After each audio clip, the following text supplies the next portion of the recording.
Start off with you here. Obviously, these reports, they're just reports. Are you finding some optimism, though, in them?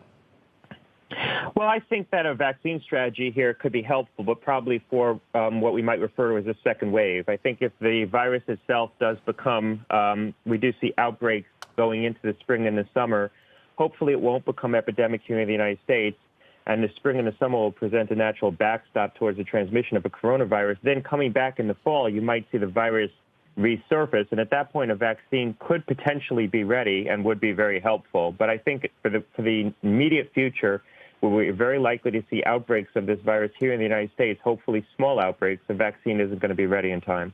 Yeah, and you wrote an op-ed in the Wall Street Journal, and basically the gist of and I urge people to go read it, but for those who haven't or haven't seen it yet, the gist is basically this.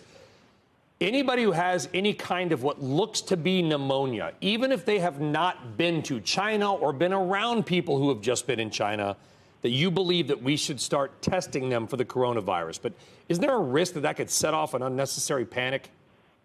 Well, not anyone with pneumonia. So if you present with atypical pneumonia, you're negative for flu, and you're negative for a bacterial infection, and you're negative on what we call this multiplex test that tests for a whole panel of viral causes of pneumonia, and you still have a suspicious pneumonia, I think those individuals should be tested. We now see multiple nodes of community transmission outside of China in other countries where the virus itself is propagating in the community without any connection to travel to China. And it's likely that there's cases here in the U.S. right now where people are spreading this at a low level, we haven't detected it yet, who haven't traveled to China. Remember, we're just testing people from China who present with significant symptoms like a high fever or pneumonia, but only probably about 20% of people actually develop pneumonia from this virus. It might be even less than that. So for every one person that we catch, we might be missing 8 or 9 who had mild symptoms but didn't present to a doctor with them.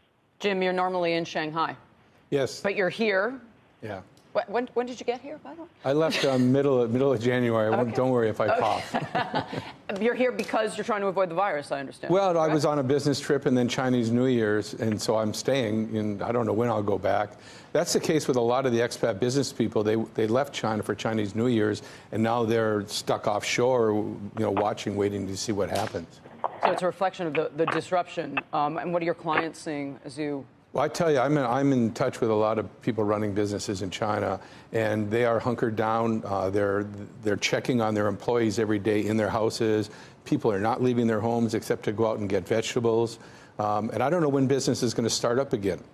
Not to make talk unseemly about credit and loans and business, but it's a highly leveraged country with a lot of companies out there that have borrowed a lot, and the longer they are shut down, the less likely they can actually generate any cash flow and revenue to keep their business running and pay off those loans. I mean, could there be a very serious ripple effect beyond the immediate shutdown that we're talking about? I think there can be a ripple effect, but I don't see it very serious. Remember, the 4 big Chinese banks are basically the finance ministry. They can handle anything for a while.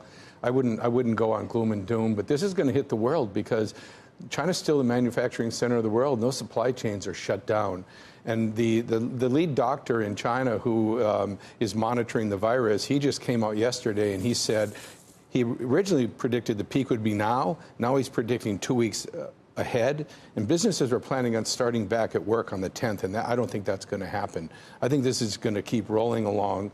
And even customs doesn't have people that can man customs. Everybody is wearing masks, sitting home, and people sending me pictures of just empty roads. How long do you think this goes? I mean, how long do you think this goes on for? This could go on for many weeks, couple months. Couple months. Yeah. People are scared. Remember, 5 million people left Wuhan before they clamped down on it. Where'd they go? Where are they? They're all over China. That's my point. And so people actually... Dr. Gottlieb, you think it's going to get worse before it gets better? Well, because of the measures that China implemented, you would think that you'd start to see a break in the transmission of the virus in China. I think it's going to get worse globally. We now see multiple nodes outside of China, Hong Kong being one of them. Thailand seems to be another where there's community transmission.